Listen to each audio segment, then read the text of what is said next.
Salutare dragilor și bine ați revenit pe canalul meu. Astăzi vă aduc la prezentare un telefon din gama celor de la ZTE. Mai exact avem aici Blade V70 Vita. Un telefon care promite, după cum ne specifică și pe cutie, că avem 50 de luni de performanță foarte bună a telefonului. Acest telefon, la momentul acestui video, se află la prețul de 450 pe site-ul celor de la Carrefour.ro. Nu știu dacă sunt și în magazine, dar cel puțin online se găsesc. Undeva până la sfârșitul lunii ar fi această promoție la aceste telefoane. Tot pe partea din fața cutiei vedem că ne specifică aici că telefonul vine cu 256 de GB de stocare, respectiv 20 de GB de RAM. Acest RAM este împărțit în cei 8 GB normali, respectiv 12 GB care se vor lua din memoria de stocare și este utilizată ca un RAM virtual. Avem un telefon de 6,7 inch la 120 de Hz și cu cameră sub formă de cerc.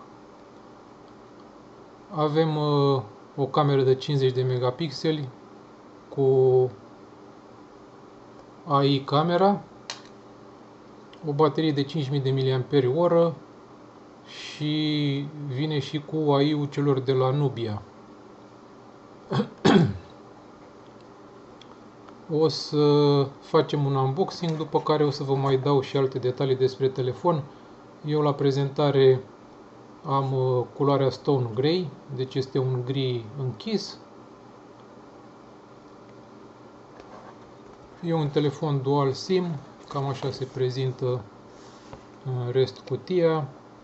Iar la interior aici în pachet avem telefonul mobil, un cablu de alimentare, o carcasă de protecție din silicon, un pin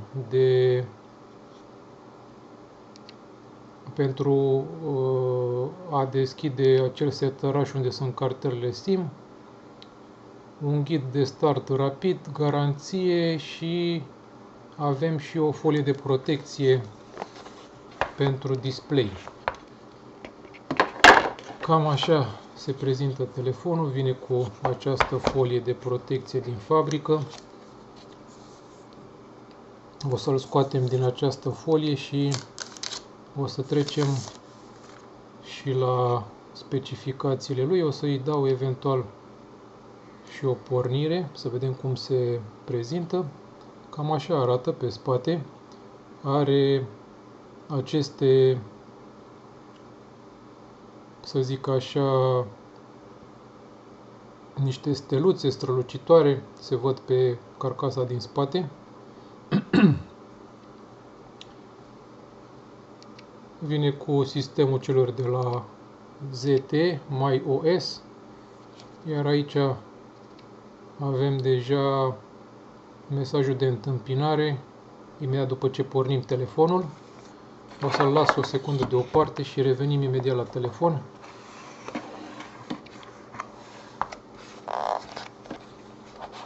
Pe lângă telefon, așa cum ne-au spus cei de la ZTE, vine cu o folie de protecție din plastic.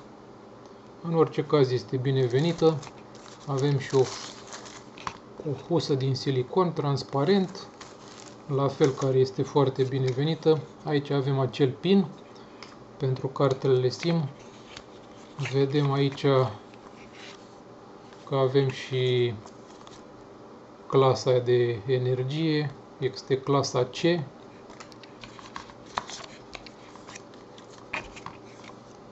Alte manuale, ghid de start rapid și garanție. Și tot în pachet mai avem și acest cablu USB tip C.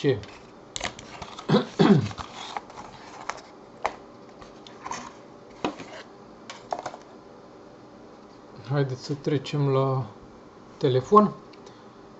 Și avem așa, pe partea din față, cum vă spuneam, vine cu un display de 6,7 inch, este un IPS LCD la 120 de Hz, cu o rezoluție HD de 720 pe 1600 de pixeli, cu o densitate de 262 de pixeli per inch și o protecție a ecranului cu Mosh Level 4. Telefonul a apărut la începutul, la începutul anului 2025, sfârșitul 2024, undeva prin noiembrie 2024 a fost anunțat, iar ulterior în ianuarie a apărut pe piață. Vine cu sistemul de operare Android 14 și bănuiesc eu că va primi și ceva update-uri. La interior vine cu un procesor octa-core de 2 GHz. Singura variantă disponibilă este cea care vă prezint eu, de 8 GB de RAM, respectiv 256 de GB de stocare, dar totodată se poate adăuga și un card microSD. Pe partea din spate avem camerele, un ansamblu de 3 camere, iar cea principală este de 108 megapixeli, care filmează la un video de 1080p la 30 de frame pe secundă, iar celelalte două nu avem niște specificații exacte despre ele. Pe partea din față, camera este una de 16 megapixeli, cu o filmare de 1080 la 30 de frame pe secundă. Pe partea dreaptă avem butonul de on-off, ce ține și loc de senzor de amprentă, și butoanele care sunt de volum. În partea de sus nu avem decât un microfon care anulează zgomotul de fond, iar în partea de jos avem grilajul difuzorului. Aici avem intrarea pentru alimentare, microfonul și intrarea pentru un jack de 3,5. Telefonul vine cu Wi-Fi, ABG, N și AC, dual band, Bluetooth 5.2, A2DP și LE. Vine cu senzor de poziționare GPS, Galileo și GLONASS. În funcție de zona unde este comercializat, vine și cu NFC. Acest model vine cu NFC, deci puteți să-l folosiți la plata cu telefonul.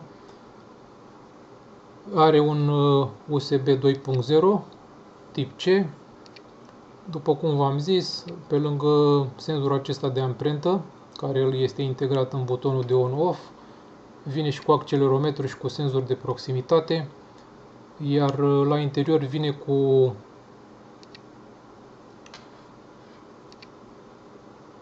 o baterie de 5000 de mAh, ce cu siguranță vă va aduce o zi întreagă de utilizare, și se încarcă cu ajutorul încărcătorului prin cablu la o putere de 22,5W.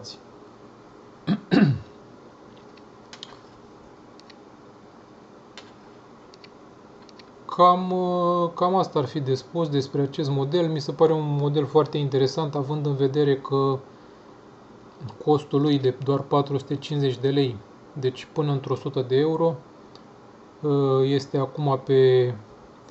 este disponibil acum la cei de la Carrefour.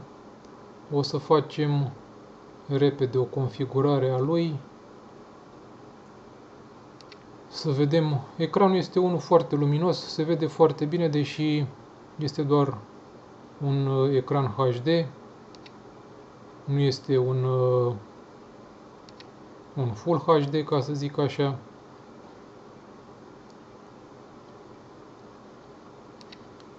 Acum se pregătește ca să intre în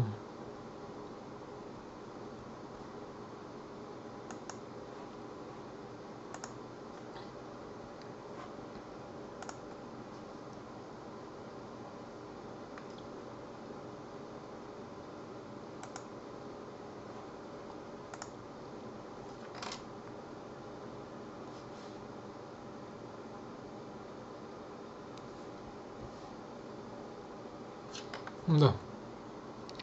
Cam așa arată la o primă vedere. Telefonul mi se pare foarte ok. Mă interesam acum să văd de curiozitate dacă... Da, deci e un 4G. Ecranul este un HD+, dar se vede foarte bine, chiar dacă rezoluția lui este doar de 720 pe 1600. Mie mi se pare că se vede foarte, foarte ok. Nu mai zic că cu siguranță de mișcat se mișcă foarte fluid. Arată chiar interesant, mie mi se pare că arată chiar interesant și ecranul. Și ca telefon, cu siguranță se va descurca în aplicațiile folosite de zi cu zi, gen Facebook. Vedeți, după cum se vede și aici că este preinstalat. Facebook, TikTok și alte, uitați, și TikTok-ul, YouTube. Sunt multe aplicații pe care le are preinstalate deja, dar cu siguranță puteți să-l customizați cum doriți, să ștergeți din aplicații, să instalați ce doriți.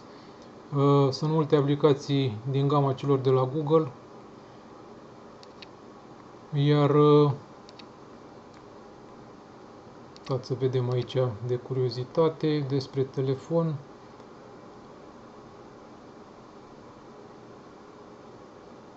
Da, avem aici 8 plus 12, 8 plus 12 GB, respectiv din cei 256 mai sunt disponibili doar 238 după instalarea sistemului și plus că sunt acei 12 GB pe care îi ia din memoria telefonului. Și vreau să văd aici Android 14, deci are Android-ul 14 cu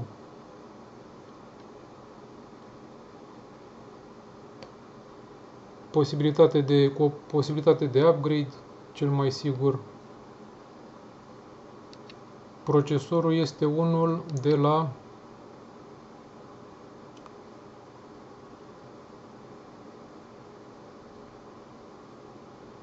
deci un procesor octa-core T606, cel mai sigur cred că este de la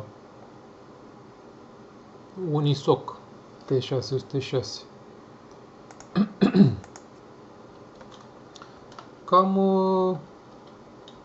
Cam asta ar fi de spus despre acest model.